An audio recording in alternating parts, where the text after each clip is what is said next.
What makes Stags' Leap very unique is the place itself. There is a sense of authenticity and beauty and peacefulness that is really taking people little by little when they come to visit here. The property is located on the Silverado Trail, but if you look for us, it is going to be difficult to find us. We are a mile east, close to the Palisade, and it has its own microclimate.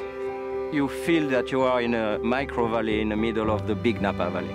The soil is really, really unique, giving me every year the most concentrated Petit Syrah, Merlot and Cabernet I can get from any other place. You can tell that the wine is going to be something different and special by just looking at the surroundings. You can't even hear the road from here, and so you're kind of out in a little part of Napa Valley that's stuck in time. The old manor house is here, and the vines have been growing here since the beginning plantings. Several families have owned this property. The Chase family, 1893, 1920. The Grange family until the 50s, and after that the property was completely abandoned. In the 70s, Carl Domani visited this property and fell in love totally with this place. From a very bad state, he brought this property back to the state it was when it was created. The Chase family. They discovered the legend about Indians following and chasing, hunting a deer, and the deer flew up in the air and they couldn't find it. The Chase family knew about the story and called the place the Stags' Leap. Stags' Leap district is the smallest AVA in the Napa Valley. The Stags' Leap district character is not about the dust, it's not about the tannins, it's really about the lushness, the softness of the wines, the sort of the just vibrant fruit and the elegance. What's important is the fruit. Forget about the winemaker, the fruit is everything.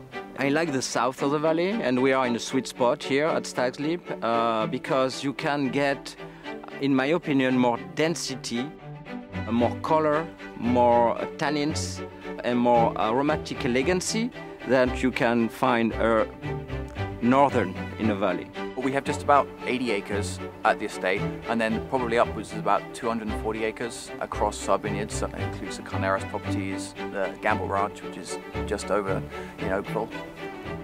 Around the property, we have very high cliff that we call the Stags' Leap Palisade, and it is a very volcanic place. So on the property, we have different parts. Some are very rocky from the erosion of the Palisade. Other parts are more loamy, coming from a little stream bringing a lot of dirt and earth. So this Palisade also are very important about the climate. They reflect a lot of sun. The air is not flowing the same way than the rest of the valley. It was made this terroir. We're sitting right in front of Block 6, which is one of our really great Cabernet blocks. Some of it goes into the Leap Cabernet, and sitting right downslope from the manor house. It's kind of the center, the nucleus of the property right here. Behind us is Block 5, Nikkei de Malice, and that is a mixed block.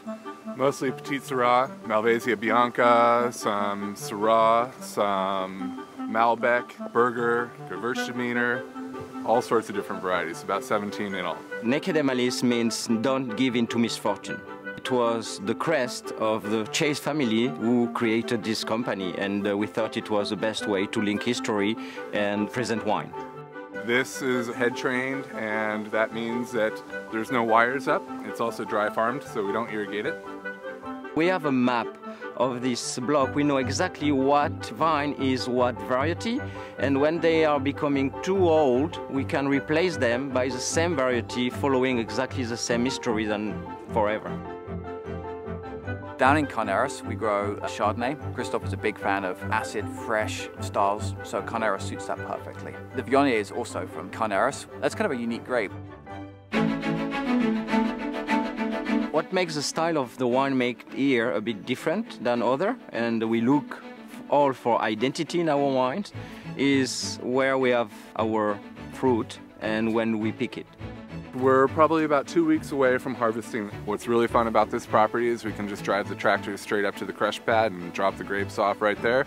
are out on a regular basis 2, 3, 4 times a week, tasting the grapes, figuring out when things are going to get lined up, when things are going to get picked. And so you always tell Christoph, because he's coming steaming around the corner on a golf buggy, clouds of dust coming out behind him.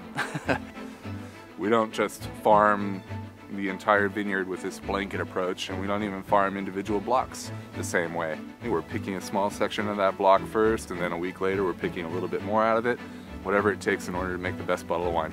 I really look forward every day, the last day of picking, because I don't have to eat grape anymore.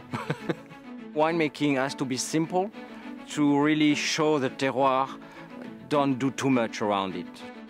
All this wine is made in a very traditional way. I keep all the lots separated from picking to last blend just before bottling. So that lets us lots of possibilities when we do the blend, and we can also express each sub-lot, each small lot, totally differently than the other ones. You can see this beautiful cave. It is where we age all of our wine in barrels. We have around 6,000 barrels here. Everything is French oak except for the Petit Syrah. Petit Syrah is so powerful that for this one we use less, only 25%, but American oak, because the spiciness of the oak is really blending very well with the spiciness of the Petit Syrah. Every vintage is different, every place is different, every fruit is different, every block is different, every person you work with is different. So you need to embrace complexity, and if you don't like that, don't make wine. I have dreamt about working in Napa Valley for many years before making it. So I am from Bordeaux, and I did winemaking university over there and graduated there. My father started a winery back in 1972, Burgess Cellars, and I was fortunate enough to grow up on the property. I was put to work as early as I could. It really gave me a good background and an appreciation for the hard work that the people do out in these vineyards. I'm originally from the south of England. My wife is from California. We met in Cambridge in England. I don't think there's too many people coming out of Cambridge making wine in California these days, so I feel pretty lucky. If I would make wine by myself, it would be very boring. So what I enjoy about this job is making wine with my crew. I think as long as there is not a rugby game that day between France and England, we're okay.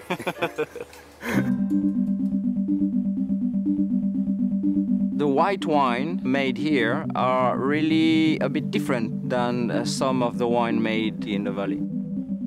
The Merlot and the Cabernet are more influenced by my culture. Fresh, good tannins, very good ageability.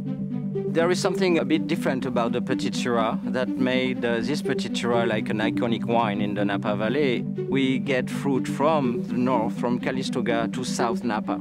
Our estate gives us a third of this blend. We have a lot of complexity, and it is making the backbone of this blend. The Lip is our estate reserve wine. It's a very small quantity produced in this beautiful terroir. Concentration and the aromatically is very, very elegant, and that makes this wine very unique. Neke de Malice is unique because of the age of the vines. All winemakers, we love all vines because it brings something special. All vines, they are more balanced by themselves, low crop naturally, and the tannins are much more soft, and for Petit Syrah it's very important because it can be a beast. The walnut tree lined driveway, the manor house, the palisades of the Stag's Leap district, the history that has gone on in this vineyard in the past. It's a pretty great opportunity to be able to farm this vineyard. There is really a soul here. Everybody who work here really are Stag's Leap. It feels special to be out here. It's up to us to be the best stewards of the land and keep it going for generations to come. It's 1 in a million for sure. There is something unique. When you are here, you belong to the place.